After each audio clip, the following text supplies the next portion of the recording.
Hello friends, नमस्कार। स्वागत है आप सभी का जीएस विजन एकेडमी पर। तो दोस्तों, सीजी सब इंस्पेक्टर एग्ज़ाम 29 जनवरी को होना है। तो इसमें सम्मिलित होने वाले आप सभी अभ्यर्थियों को बहुत बहुत शुभकामनाओं के साथ प्रारंभिक लिखित परीक्षा का सामान्य अध्ययन के अंतर्गत ये प्रैक्टिस सेट 10वें नंबर का प्रैक्टिस सेट है। तो दोस्तों, एक चीज़ बता दूँ मैं, अगर आप एग्ज़ाम की तैयारी कर रहे हैं सीजीएसआई का, तो सारे क्वेश्चन जरूर सॉल्व करिएगा। एक चीज़ और कहना चाहूँगा दोस्तों, चूँकि आवाज़ें आएंगी, वीडियो जो है पहले बना चुका था मैं, लेकिन शहरों के बीच में रहना दोस्तों बहुत ही समस्या है। आप सभी से क्षमा चाहता हूँ, थोड़ा आवाज़ आएगा, फिर भी आप थोड़ा पढ़िए, समय निकाल करके आपको करना तो है। तो चलिए पहला क्वेश्चन देखते हैं। और आज के इस प्रैक्टिस सेट में आप विज्ञान भी पाएंगे और आपका विज्ञान ज़्यादा कवर किया गया है, हिस्ट्री वगैरह जो है कवर किया गया है, ये मध्यकालीन हिस्ट्री।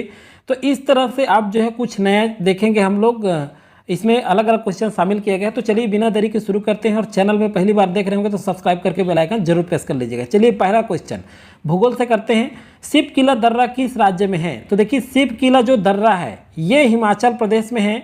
अब देखिए, हिमाचल प्रदेश में दो और दर्रे हैं, रोहतांग दर्रा, क्योंकि ये आपके एग्जाम में पूछा जाता है इसलिए आपको प्रैक्टिस कराया जा रहा है। ये रोहतांग दर्रा और बाड़ा लाचा दर्रा, तो ध्यान रखिएगा, बाड़ा लाचा दर्रा, ये दोनों दर्रा ये कहाँ पाया जाता है? हिमाचल प्रदेश में। एक जम्मू कश्मीर में है, तो जम्मू कश्मीर में काराकोरम दर्रा पाया जाता है। क्या?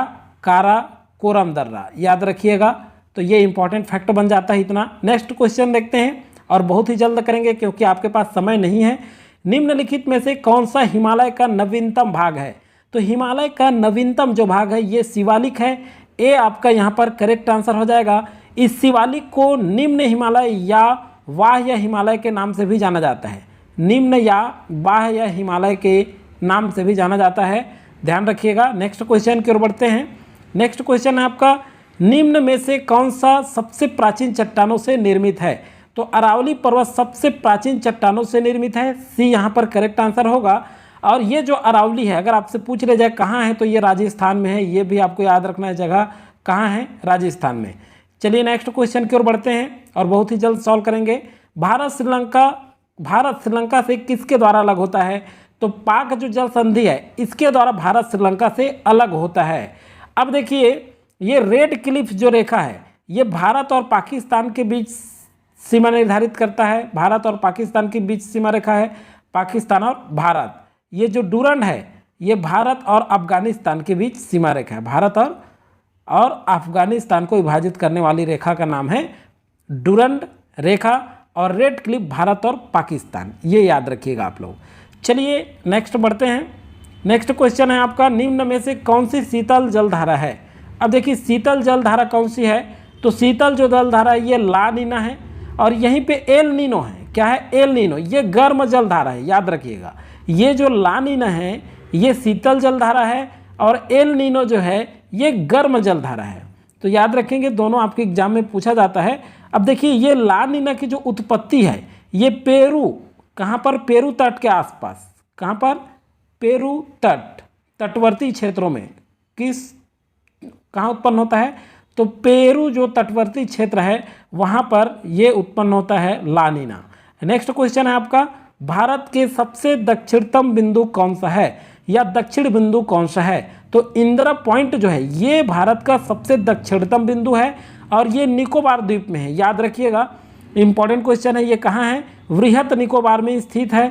वृहत निकोबार द्वीप, ये भी क्वेश्चन पूछा जा सकता है, तो याद रखना है आपको कौन सा? वृहत निकोबार द्वीप में स्थित है। और सबसे उत्तरी बिंदु को इंदिरा कॉल कहते हैं। ये जो इंदिरा कॉल पहला ए ऑप्शन में दिया है, ये क्या है? सबसे उत्तरी बिंदु है, उत्तरतम बिंदु है। नेक्स्ट क्वेश्चन आपका, किस रेखा पर पृथ्वी के घूर्णन का वेग सबसे अधिक होता है? तो पृथ्वी के घूर्णन का जो वेग होता है, ध्यान रखिएगा दोस्तों, यहाँ पे बताता हूँ मैं, ये शून्य अक्षांश है और इसको विषुवत रेखा कहते हैं। इसको क्या कहते हैं? विषुवत रेखा कहते हैं। और यहीं पर जो है पृथ्वी के घूर्णन का वेग सबसे अधिक होता है। सूर्य की प्रकाश की किरणें भी सबसे तेज पड़ती है, तेज वर्षा भी होती है और लंबे लंबे वृक्ष भी पाए जाते हैं। तो ये हो गया। इस एरिया को देखिए आप यहाँ पर 35 अंश से 23.5 अंश से 35 अंश के बीच, 23.5 अंश से 35 अंश के बीच उपोष्ण आता है। ये वाला भाग उपोष्ण, यहाँ भी 23.5 से 35 अंश उपोष्ण आएगा। अब जो है ऊपर अगर चले जाएं 45 से 6.5 अंश तक, तो ये आएगा उपध्रुवीय क्षेत्र। कौन सा? उपध्रुवीय क्षेत्र। चलिए नेक्स्ट क्वेश्चन की ओर बढ़ते हैं। टोंगा गर्त किस महासागर में स्थित है? तो ये जो टोंगा गर्त है ये प्रशांत महासागर में स्थित है, और इसी महासागर में एक और गर्त है जिसे मेरियाना गर्त कहते हैं। आप सभी जानते हैं, बहुत ही इंपॉर्टेंट है, इसे आप एकदम याद रखिएगा। मेरियाना गर्त कहाँ है? तो प्रशांत महासागर में है। और मेरियाना गर्त की अगर आपको गहराई पूछा जाए तो 11,022 मीटर है, ये याद रखिएगा। क्या? मेरियाना गर्त की गहराई, और ये प्रशांत महासागर में स्थित है। नेक्स्ट क्वेश्चन है आपका, फलों को पकाने के लिए अब साइंस से देखते हैं किसका उपयोग किया जाता है? तो एथिलीन जो है ये फलों को पकाने के लिए इसका उपयोग किया जाता है। और एथिलीन एक ऐसा हार्मोन है जो गैसीय रूप में पाया जाता है। किस रूप में पाया जाता है? गैसीय रूप में पाया जाता है। चलिए नेक्स्ट क्वेश्चन की ओर बढ़ते हैं। पारिस्थितिकी विज्ञान केंद्र किस स्थान पर है? पारिस्थितिकी विज्ञान केंद्र, तो ये जो है बेंगलुरु में है, पारिस्थितिकी विज्ञान केंद्र। नेक्स्ट क्वेश्चन है आपका, एक स्वस्थ व्यक्ति का सामान्य रक्तचाप कितना होता है? तो 120/80 एक सामान्य व्यक्ति का, एक जो स्वस्थ व्यक्ति होता है उसका सामान्य जो रक्तचाप होता है ये 120/80 होता है। नेक्स्ट क्वेश्चन है आपका, शारीरिक उत्तेजना के लिए कौन सा हार्मोन जिम्मेदार है? तो देखिए शारीरिक उत्तेजना के लिए कौन सा हार्मोन जिम्मेदार है? तो ये एड्रीनलिन या एड्रीनेलिन ऐसा लिखा रहता है। ये हार्मोन को लड़ो या उड़ो हार्मोन के नाम से भी जाना जाता है। लड़ो या उड़ो हार्मोन, ये गुस्सा भय, इसके लिए उस समय गुस्सा जब हो जाते हैं तो इसका सर्जन होता है। याद रखिएगा कौन जिम्मेदार होता है? यही हार्मोन एड्रीनेलिन। नेक्स्ट क्वेश्चन आपका, नेत्रदाता की आंख के किस भाग का उपयोग किया जाता है? नेत्रदान जो होता है उसमें नेत्रदाता जो होता है उसके आंख के किस भाग का उपयोग किया जाता है? वेरी इंपॉर्टेंट क्वेश्चन है। तो ये कार्निया का उपयोग किया जाता है, याद रखिएगा, कंफ्यूज नहीं होना है आपको एग्जाम में। नेक्स्ट क्वेश्चन है, इंसुलिन का श्रवण किस में होता है? तो देखिए इंसुलिन का श्रवण जो होता है ये किस में श्रवण किस में होता है? इंसुलिन का श्रवण, तो ये जो है अग्नाशय में इंसुलिन का श्रवण होता है। नेक्स्ट क्वेश्चन है आपका, परम शून्य ताप किसे कहते हैं? तो देखिए परम शून्य ताप 0 डिग्री केल्विन को कहते हैं। और अगर हम डिग्री सेल्सियस में देखें तो इसका मान -273 डिग्री सेल्सियस होता है। कितना होता है? -273 डिग्री सेल्सियस होता है। नेक्स्ट क्वेश्चन की ओर बढ़ते हैं। प्राथमिक रंग कौन सा है? तो देखिए प्राथमिक रंग कौन सा है? तो यहाँ पर देखिए लाल जो है प्राथमिक रंग है। अब प्राथमिक रंग को याद कैसे रहेंगे? लाल हरा पीला, मतलब लाल भाई हरा खा के पीला हो गया, ऐसे याद रखिएगा। ये तीनों प्राथमिक रंग है, तो ये भी आपका यहाँ करेक्ट आंसर होगा। नेक्स्ट क्वेश्चन है आपका, यदि वर्षा के जल का पीएच मान 5.6 से कम हो जाता है तो क्या कहते हैं? तो 5.6 से अगर वर्षा का जल कम हो जाता है तो वो अम्लीय वर्षा कहलाता है। क्या कहलाता है? अम्लीय वर्षा।